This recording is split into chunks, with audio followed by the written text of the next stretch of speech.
motion picture and television actress, and the woman who created the role of the girl upstairs in the original Broadway production of The 7-Year Itch. Join us in welcoming Vanessa Brown.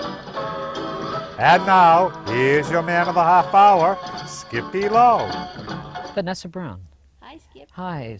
Quiz Kid. The original Quiz Kid. I mean, come on. On radio? On radio. Now, Out of Chicago. in Chicago, Illinois? Well, I was in a play called Watch on the Rhine. Right. And they came backstage and they said to the general manager, who do you think would do best? Because Skippy Homeyer had done it. Yes. And it turned out okay. The Tomorrow the World had played Chicago. Right. So they decided they might as well go with another child actor. You know? And there were 6 of us in the show. There was Ann Blythe, I understudied Ann, and there were 2 boys and 2 understudy boys. And the manager said that I would do the best, and so that's how I got on the show the first time. And I turned out okay, so they scored me. They scored you. Yeah. God. First, Vienna. Born in Vienna, Right. Paris, Yeah. came to America as a young girl. Yes. I had my 10th birthday in New York City. First show. First show was Watch on the Rhine. Was that the first? Yes. The very, very first. Well, no. Let's see. See, I went to a very nice junior high school, Joan of Arc Junior High School in 118, and out of that I was picked to be a young reviewer. And that was the junior board of the National Board of Review of Motion Pictures. And we got to meet people like Walt Disney, who would come in to talk to us. You know, I was so amazed. Here's Walt Disney, and he's coming to talk to 11-year-olds. But he was interested. And then I interviewed him later. And that's the interesting thing. Well, anyway, the young reviewers had a radio program. Right. And it was called Children Also Are People. It was on CBS Radio. And they picked me and 3 boys to be really children. I mean, you know, in other words, children are also people. There was a lot of adults talking, but, I mean, they also picked us. And so there was a lot of publicity out of that. So basically, I did 1 television show for the NBC Pioneer station, television station, and I did that radio program for CBS Radio. Right. And then I went into Watch on the Rhine. Who was on that show? Do you remember? Paul Lucas, Lucille Watson, Mady Christians, John Lodge, who was the brother of the guy who was at the UN, and very famous Boston family. And George Coulouris played the villain. Helen, I'm not sure whether her name was Dodge or not, but she played like the secondary love interest. And then there were 3 children and 3 understudy children. And we had a wonderful stage manager named Felix Jacovis. And Herman Shumlin produced and directed the show. It was a play written by Lillian Hellman. It won the Pulitzer Prize. Really? It was great, yes. Yeah, and we did 2 tours, 2 national tours. Then you came to Hollywood. Yes. David O. Selznick saw a performance in New York, and because my agent was Paul Kohner, he had me take some stills. I think one of those we sent to you. Right. The headshots with the braid where it made me look like Bergman. Go ahead. Well, that was taken by Maureen. She was a photographer, and Kohner showed those to Selznick. And I guess either before or after David had seen the show, the 1 performance that I played in when Ann got sick. And he signed me, but it was a conditional thing. You'd have to come to Hollywood before the money started. But I had Quiz Kids to go back to, so my mother and I traveled to Chicago, and I did 2 Quiz Kids shows. And they give you a $50 bond, and so that paid for the rest of the trip to California. And when I came out here, David O. Selznick paid me. In other words, when I got here. And I got $125, and I was under contract to David O. Selznick. At 20th. No, at which is now the Laird Studio, which is then Selznick International. But you did a lot of films at 20th, though. But that was later. Later? In 1945 to 47, I was under contract. At 20th? Yes. Because you did pictures with Betty Grable, Mother Wore Tights. Yeah, that was a wonderful. I mean, that was a very good picture. I love that Betty Grable on the set. The thing is wonderful. First of all, I liked her very much. Betty Grable? One of the nicest people, most down-to-earth, levelest people. I mean, I remember asking her, what are you going to do when you can't dance anymore? Right. She said to me, I will not go on at all after that. In other words, this is what I do best, this is what I'm good at, and then I will quit. You worked Gene Tierney, one of my favorite films, with Rex Harrison and Gene Tierney and Mrs. The Ghost and Mrs. Muir. The Ghost of Mrs. Muir. Tell me about that. You were very young in that film. I was about 17. 17? Mm-hmm. Tell me about that movie, working with this great lady. I love her. Well, the thing is, Jean was beautiful, and she was a very, very fine actress, and she had done a picture for Joe Mankiewicz before. Right. Joe Mankiewicz was the director on the film, and I had done a film for him before called The Late George Apley. Right. So, I mean, I'll tell you a very funny story, which is not, Go ahead. Love to not hear it. terribly tactful That's okay. of me. But anyway, we did retakes on The Late George Apley when Joe was in New York. Right. And I had been a great favorite of Joe's. We got along very well. I knew the family. I knew Sarah and Herman Mankiewicz, and I knew Frank at school at UCLA. Anyway, we would have long conversations, and I guess Adele must have been a little jealous, the executive secretary. Right. Anytime you get close to somebody, you know, who's considered a big man, then there's a lot of people saying, my God, you know. Yes. I mean, so anyway, I did it out of a joke.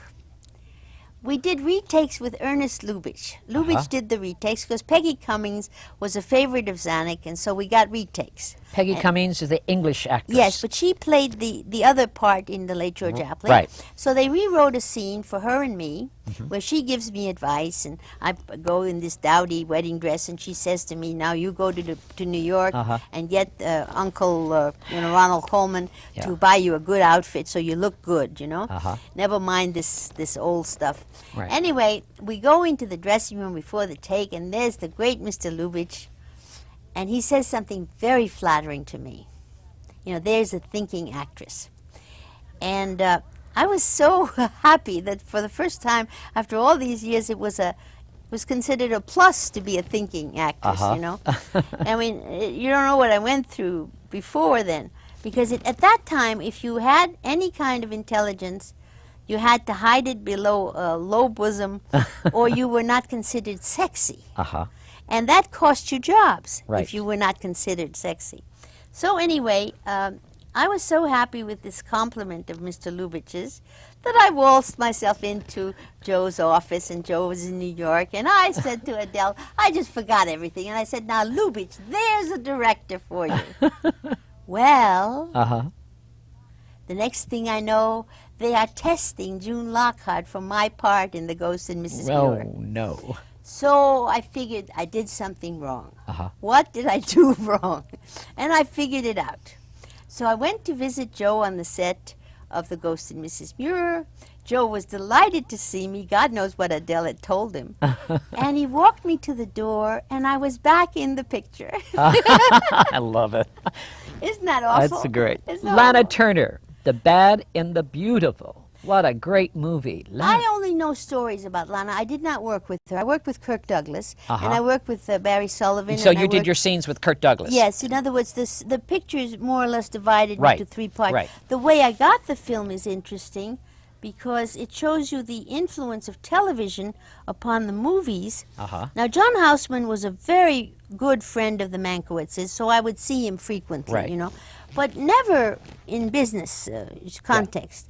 I couldn't get in the door at Metro to see even the second most important casting man, so I went to New York, took a lot of stuff with me, and decided to do, you know, a lot of live television interviews and stuff, and just stay alive.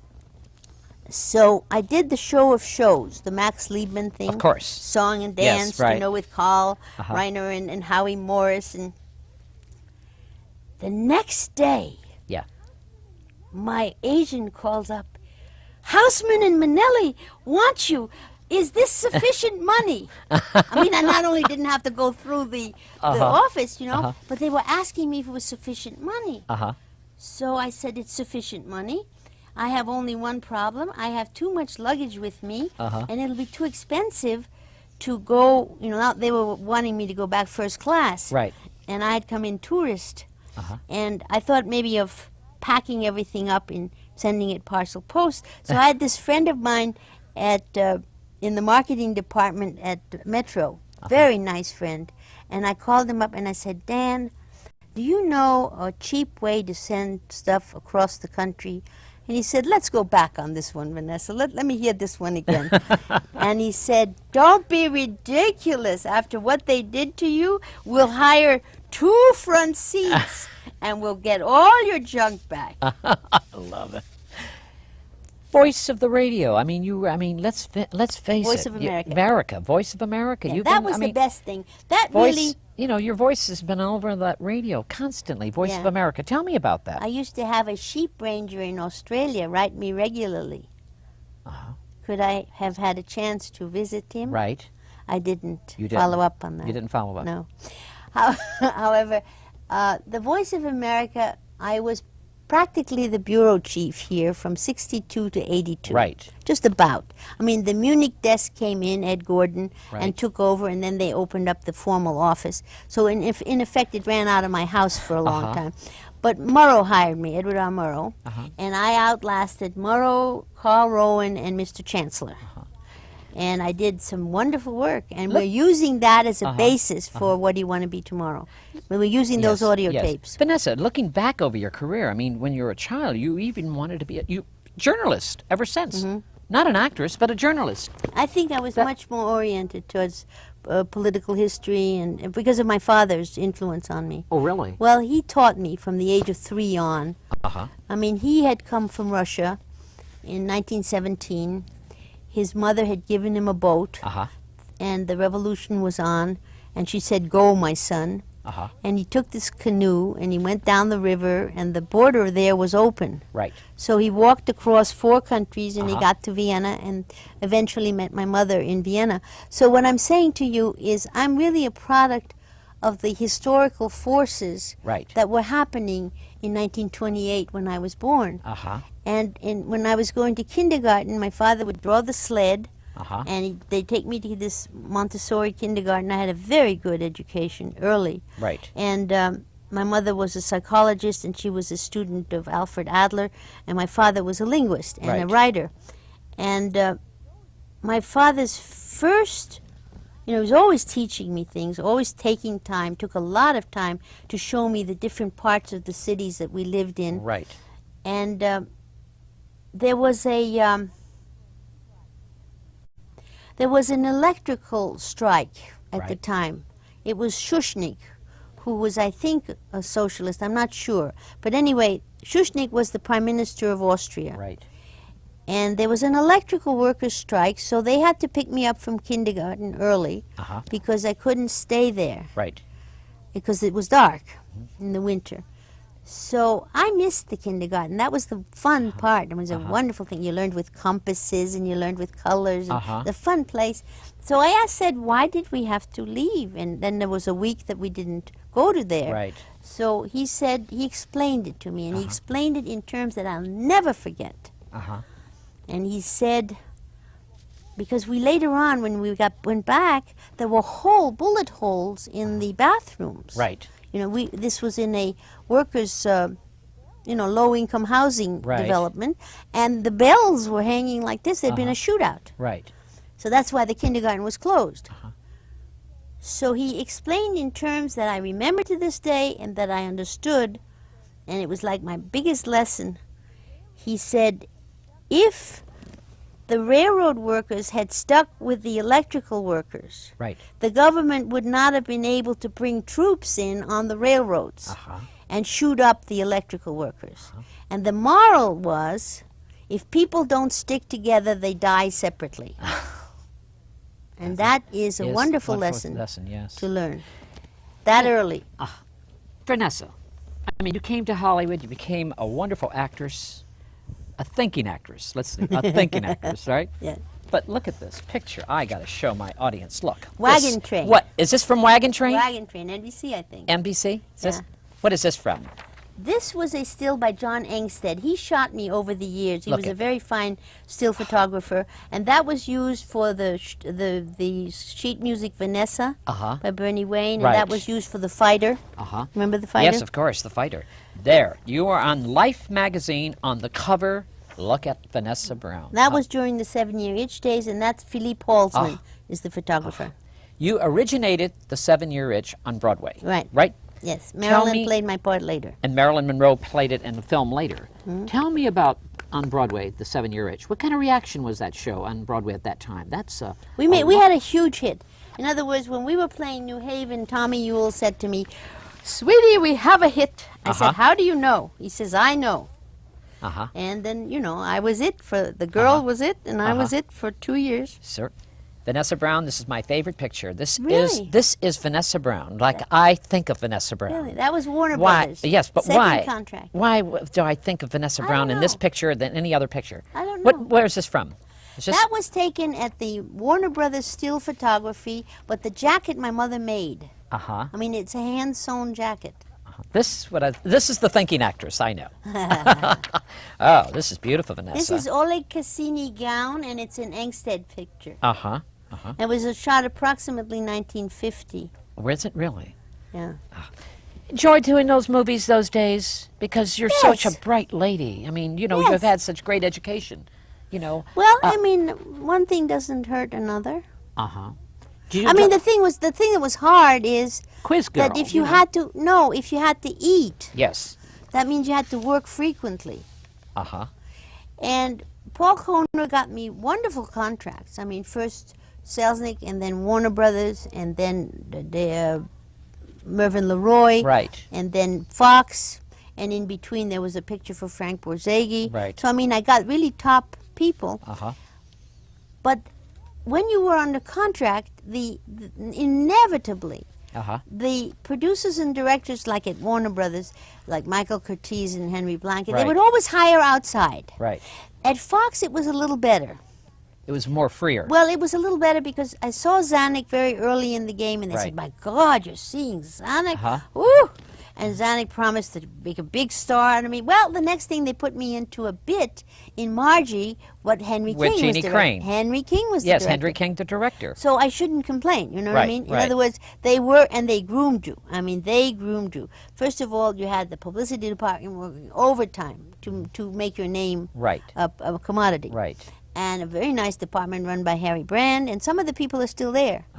I talked to one of them the other day, and we made good friends. I mean, Gene Peters was my friend, Colleen Townsend was my friend. You know, people that we Right.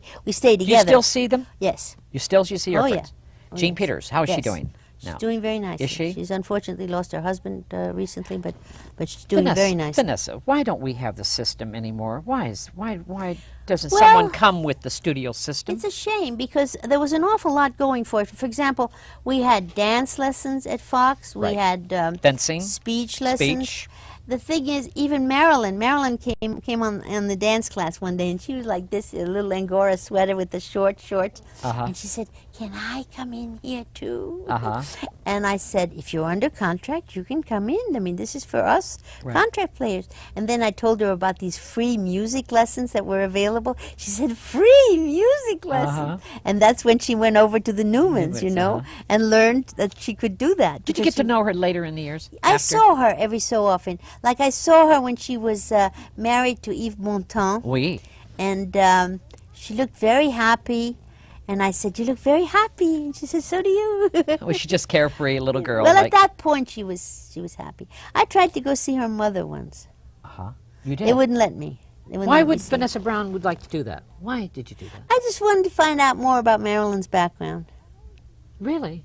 I was interested in. I've always been interested in the people that I worked with, and I felt sorry for Marilyn because she was going from man to man. She really was? Well, I mean, marrying them Uh-huh. even. I mean, Yeah. I don't know anything illicit. And then I thought her death was tragic, but Accident? I don't think she killed herself. You don't think she killed No. herself? I don't So think it was an accident. I think that the psychiatrist who treated her is guilty of murder. And I've Really? always thought so, and I called him up and told him that. You did? Yeah. And I went down to CBS and I went down to NBC because my girlfriend told me, go, help her, you know, get her a good obit at least. I The see. thing is, she did not kill herself. I wasn't there. Yes. Yeah. But I just don't think so. Marilyn was not a suicidal type. I see. What happened is she probably was so distressed she Yes. couldn't sleep. The housekeeper left, and she was alone. And she forgot how many pills she took. That's right, and maybe she took a sip of her drink. Yeah.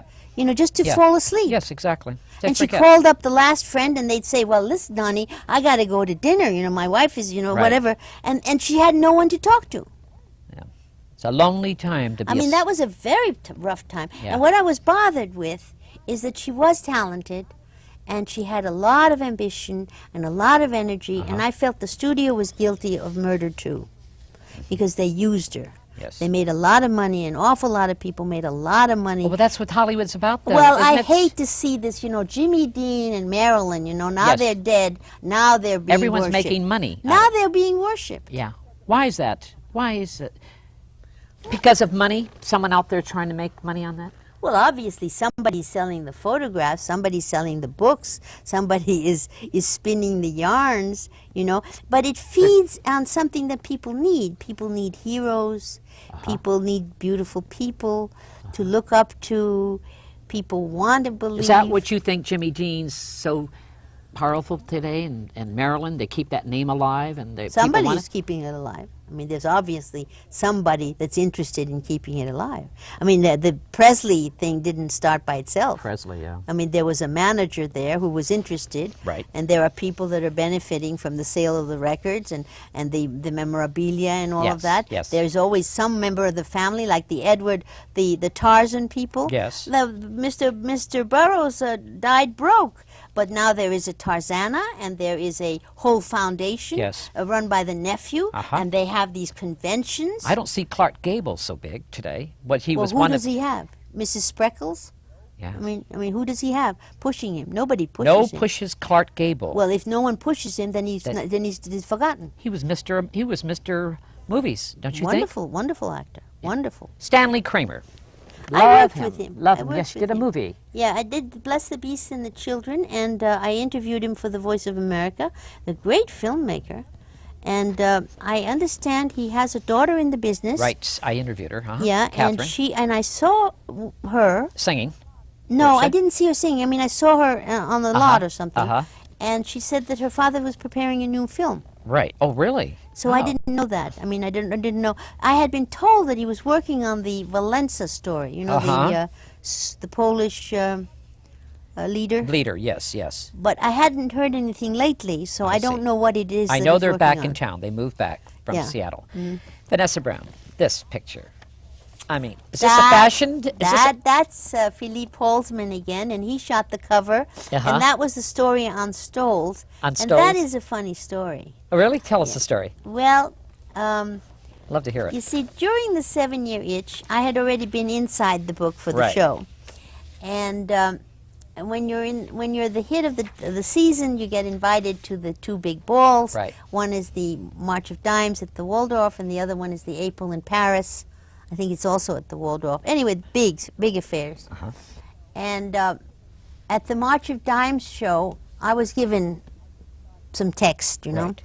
and I just thought it wasn't appropriate, and so the stage manager's running around, and I said, would you mind if I put this in my own words? And he said, no, honey, go ahead. You know, I mean, he couldn't be bothered. So, okay, so I had helped design this dress, this thing with on the Life cover, you know, it was a red strapless, and my daughter's been wearing it. It's tight pants, and then Claire Potter, designer, added a 15-foot train, you know, that you drag.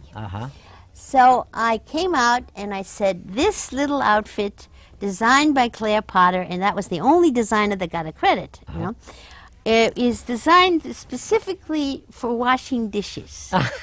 Everybody roared. Then I said, let me show you how practical this is. You drape yourself in the doorway, and you say, a little more soap, honey. The hot water is to the left. And you straighten it out, and you say, you see how practical this is? And it doesn't even get dirty. Cute. Anyway, then I go down the ramp, and there's Claire Potter, and she's hugging me. She says, oh, honey, you stole the show. Anyway, a couple of weeks later, apparently Sally Kirkland, who is the mother of Sally Kirkland that we know. So we know, of course. She was the fashion editor. Fashion Fashion editor was next to God Right. at Life at Life that magazine. point. Right. And she was in Claire Potter's thing, and she says, oh my God, I've got to do this layout on stoles, and I don't know who to get. And Claire Potter said, the world's authority on stoles is Vanessa Brown. So she said, you're right. She calls me up and she says, Miss Brown, if we could get you your favorite photographer, Philippe Holzman, and we would only take 2 hours of your time, would you mind doing this little layout that we have on stoles? I said, if I can do the captions, I'll do it. Fine. So we do the layout. Now comes, it's March 1953. I am watching the Middle East. Right. I am sure Mossadegh is going to get killed and I'm going to get bumped off the cover. I am watching every newscast. How is everybody that comes in, what's happening in the place where he's at? And they said, gee, I don't know, you know. And anyway, what happened was Tuesday, Marvin Cohn called me. Right. And he said, honey, the magazine went to bed. Great. What happened was the Russians had withheld the knowledge that Stalin had been dead for 3 days. Because the next girl on the next cover got bumped. For the successors to Stalin. Right. That's how I made life. I love it.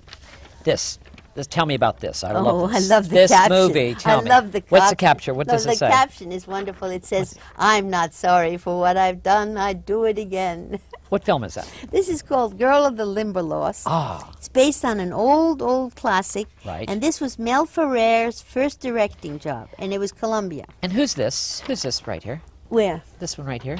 Let me look. Who's that? You know, I have lost touch with him. You really? That's Dorinda Clifton. Right. And I haven't seen her either. Ah. I love Some this. people you keep in touch with, and some people you lose track of. Vanessa Brown, look at this. Where is this? That's Milton Green, who became Maryland's vice president. Remember? We did this layout before the 7-Year Itch in his studio in New York. Great. Looking back over your career, you're happy? Yeah. Are you? Yeah. Would you do it the same way, Vanessa? I don't know that you can't second guess yourself. You know, you make decisions from time to time, and they're the valid ones. And But you seem to have you would say you had a good time in your life so far. I always have a good time. I mean, even in misery, I have a good time. I don't know what you mean by that. Tell me. I mean, you can have a choice. You have a choice. You can be miserable or you can be happy. So you take it either way. Well, you have to take it positively. I see. So Vanessa Brown is a positive thinker then. That's right. You keep yourself positive. You keep yourself busy. Very busy. You have something new coming out. What is it? We're doing a program called What Do You Want to Be Tomorrow, which has been about 11 years in the works.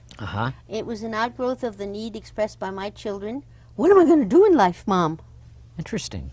So I went over to the school, the Uni High School, and talked to the career guidance person, Linnea Reams, and she said to me, Mrs. Sandridge, the best I can do is I have the Ford dealer of West Los Angeles take 11 kids to lunch.